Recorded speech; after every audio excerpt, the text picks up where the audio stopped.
We'll see. Perhaps. It's possible. Yeah. There's nothing's no. Nothing's yes. We'll see. I'll escape this Matrix attack, and perhaps if he needs to be taught a lesson, I'll be the guy to tell you. Jake Paul, who recently defeated Mike Tyson in a highly publicized and much anticipated fight on Friday, has become the subject of harsh criticism and challenges from other fighters and media figures like Andrew Tate. I will fight you any day of the week. Don't worry about Conor McGregor you up. Don't worry about Floyd Mayweather you up. You only want to lose to them so you can say, well, I lost to Conor McGregor. Why don't you lose to an old man who's retired? Andrew, known for his unconventional and controversial viewpoints on social and political issues, took to social media to voice his frustration about the fight.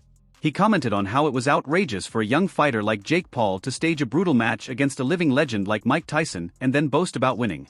According to Andrew, this not only exposes Jake's character but also highlights his apparent delusion. It's clear to me you are desperate for a reality check. You know what? If I made my money impressing 4-year-olds on YouTube and managed to somehow become a multimillionaire from it, I'd probably live in a dream world too.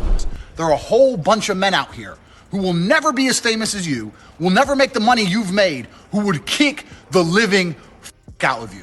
This is the hardest sport in the world, and people dedicate their lives to this, and most of them never get a payday. It never pays off for the majority of fighters, all of which would you up. Andrew, who has always been one of the most vocal critics of this fight, called out Jake months ago for choosing opponents. He argued that deep down, Jake knows he lacks the skills and attributes necessary to take on a prime Mike Tyson or anyone in the current heavyweight division. So, according to Andrew, Jake resorts to cheap and disrespectful stunts like his fights with Anderson Silva and Nate Diaz instead. Now old, and I would be an absolutely tragic shame to knock out an old version of his prime self. That doesn't feel fair, you know? Prime Tyson would have ripped me apart in a boxing match. He would have beaten me, so to beat him when he's past his prime just feels dishonorable, and I'd feel dirty for doing that. So there's no amount of money on the planet that could convince me. Andrew, issuing a challenge to Jake, called him out for targeting older and out-of-the-ring fighters. He offered to step into the ring himself, stating that if Jake truly wants to fight someone, he's ready to show him the damage a real fighter can deliver. Andrew didn't hold back in his criticism, roasting Jake as both an individual and a fighter, saying he lacks any genuine sportsmanship or morality, making him nothing but a joke. Lose to them so you can say, well, I lost to Conor McGregor. Why don't you lose to an old man who's retired?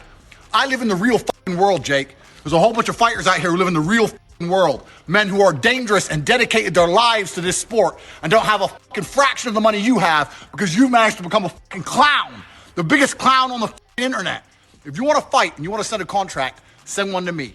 I will take a few weeks break from living my retired life to kick the living out of a goofy, entitled kid like you. We'll see. Perhaps. It's possible. Yeah. There's nothing's no. Nothing's yes. We'll see. I'll escape this Matrix attack, and perhaps if he needs to be taught a lesson, I'll be the guy to tell you. In addition to calling out Jake for his antics, Andrew also highlighted the lack of respect displayed by Logan during the post-fight interviews. The incident that occurred right after the announcement of Jake's win, including Logan's threat and blatant disregard for Mike Tyson, received intense backlash. Andrew fiercely criticized Logan, branding him as nothing more than an influencer who lacks true sportsmanship and common decency. Come on. Well, I don't know. Maybe his brother. You want to fight Logan?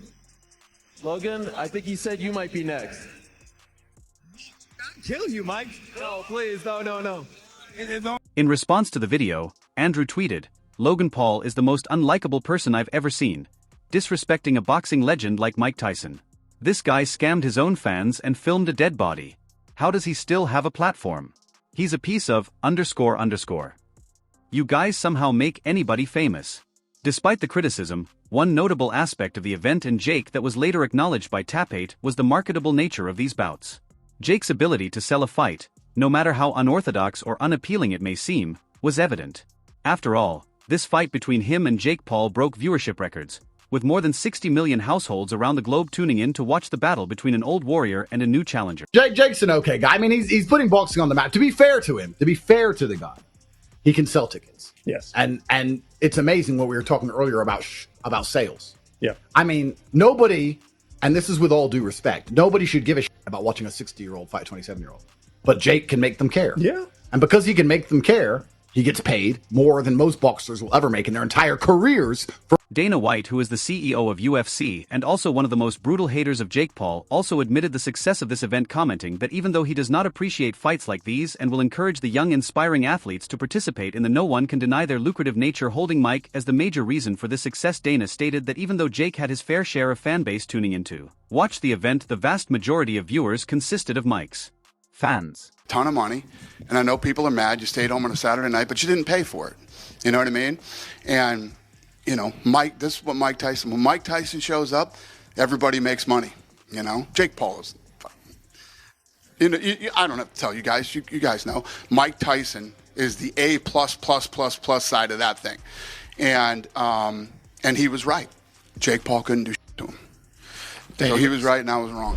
You knew it was going to pull a massive number because of Mike Tyson, right? And to be fair to Jake, you're going to tune in to watch him get knocked out, hopefully, right? That's what everybody wants to see. Addressing the ongoing discontent among the fans surrounding this fight about how it was not the way they anticipated it to be, Dana emphasized that to any proper combat fan or an expert of the sport, the outcome was quite evident from the very start, because even though Mike Tyson is a beast with unprecedented skills, he was a 60-year-old fighter entering the ring against 27-year-old challenger who was much stronger and bulkier than him. Dana stated, "I don't know what people expected. Mike's almost 60 years old, he's Mike Tyson, but he's 60 years old and he knew that Jake Paul couldn't do anything to him, so it's like you knew what you were going to get." Dana added, "I know a lot of people were pissed and it was a bit of a show, but what did you expect seriously when you stayed home and you turned on Netflix that night like holy I'm about to see the greatest live sporting event of all time? No, you did not. You got exactly what you thought you were going to get." Talking about the involvement of N in the combat game and its first experience inside the arena on Friday night, Dana appreciated the venture, commenting on how this innovative move from a huge streaming service like Netflix will soon enough revolutionize sports because it takes away certain restrictions and hindrance for the viewers all around the world as they get to tune into the fight from the comfort of their own home. I think they're late to the game, but they are a force. They're a force, man. And when you look at the amount of homes that they're in worldwide, live sports like this event tonight, you had to watch tonight. As all these massive streaming companies start to get bigger and bigger, they have to be involved in live sports. Safe to say you'll be talking to them when your TV deal comes up? I'm sure we'll be talking to everybody. In another interview, Dana once again shared his views about this step by commenting, "For Netflix, this thing was brilliant. They're just getting into live sports. They needed to do this to test something that they knew they would pull a big number on, and Mike Tyson pulls big numbers." Although Dana's comments were fairly optimistic as compared to his past harsh critiques, Jake was anything but pleased at the points that Dana raised about his name and his brand of MVP not being sufficient or adequate enough to pull in big numbers, and that the sole reason for this event's triumph and worldwide success is Mike Tyson. Voicing his frustration, Jake blasted at Dana by bringing up past records of both UFC's and Mike's events and then comparing them to his own bouts, including this recent one. On November 15th, Jake tweeted, "Crazy that we did a bigger gate than every UFC event in history, and that company is 30+ years old. Biggest gate of Mike Tyson's career, biggest attendance of Mike's career, biggest viewership of Mike's career, biggest combat sports gate in U.S. combat sports history, outside of Las Vegas. It takes two to tango." In another tweet he wrote, "Me and Mike Tyson broke every viewership record in boxing since the GOAT Muhammad Ali." Wow. While sharing the statistics of the fight in terms of viewerships and the tickets that were sold at the AT&T Stadium in Texas, Jake claimed it to be even bigger than the Super Bowl and contributed the immense success to his team at most valuable promotions, stating how due to their meticulous efforts and insane build-up throughout the months leading up to the fight, they were able to generate unprecedented hype around an event like this. Let's 6 times larger than what I thought the number was going to be in terms of viewership. And what did you think it was going to be? Well, I can't say. The numbers are coming out on Tuesday, and they might be bigger than what I'm going to say, so we don't want people to run with it. Just imagine Netflix crashing. But let's just say, it could be. It's probably bigger than the Super Bowl. It is bigger than the Super Bowl. Which is hilarious because all the lead up to this fight, we've been saying big as the Super Bowl. Big as the Super Bowl. Big as the what? Grateful for this once-in-a-lifetime opportunity, Jake didn't hold back from blasting his critics, especially fellow fighters and community members who had taunted him regarding his choice of opponents and perceived lack of boxing skills. In an interesting tweet, Jake pointed out the irony, noting how many of the fighters and public figures who criticized him after the fight were initially supportive and wanted to be part of the event in some way. Jake wrote, "So many snakes in boxing. Smile in your face and then talk behind your back. We don't need you, we're getting rid of you." What Jake might have been hinting at here is how, after his post-fight press conference, notable names in the combat industry like Gervonta Davis, Conor McGregor, and Andrew Tate came forward to label the entire event a fraud and a gimmick. But, he argued, if the roles were reversed and they were involved, it would have been perfectly fine. Jake also touched on the fact that even though people might criticize him for beating Mike Tyson, they should at least be grateful he didn't knock out the old veteran. At one point, he admitted, he considered it but ultimately held back out of respect for Mike as an icon of the sport.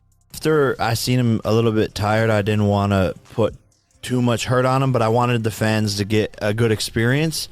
But there was a point where all of my aggression and like super violence and like I'm gonna knock this guy out and show him, it went away when I wasn't getting hit much at all. And I don't know, I just punches wasn't doing it. I love Mike. Addressing the ongoing discontent among the fans surrounding this fight about how it was not the way they anticipated it to be, Dana emphasized that to any proper combat fan or an expert of the sport, the outcome was quite evident from the very start, because even though Mike Tyson is a beast with unprecedented skills, he was a 60-years-old fighter entering the ring against 27-years-old challenger who was much stronger and bulkier than him. Dana stated, "I don't know what people expected. Mike's almost 60 years old. He's Mike Tyson, but he's 60 years old, and he knew that Jake Paul couldn't do anything to him, so it's like you knew what you were going to get." Dana added, "I know a lot of people were pissed, and it was a bit of a show, but what did you expect seriously when you stayed home, and you turned on Netflix that night like holy sh, I'm about to see the greatest live sporting event of all time. No, you did not. You got exactly what you thought you were going to get, talking about the involvement of N in the combat game and its first experience inside the arena on Friday night. Dana appreciated the venture, commenting on how this innovative move from a huge streaming service like Netflix will soon enough revolutionize sports because it takes away certain restrictions and hindrance for the viewers all around the world as they get to tune into the fight from the comfort of their own home.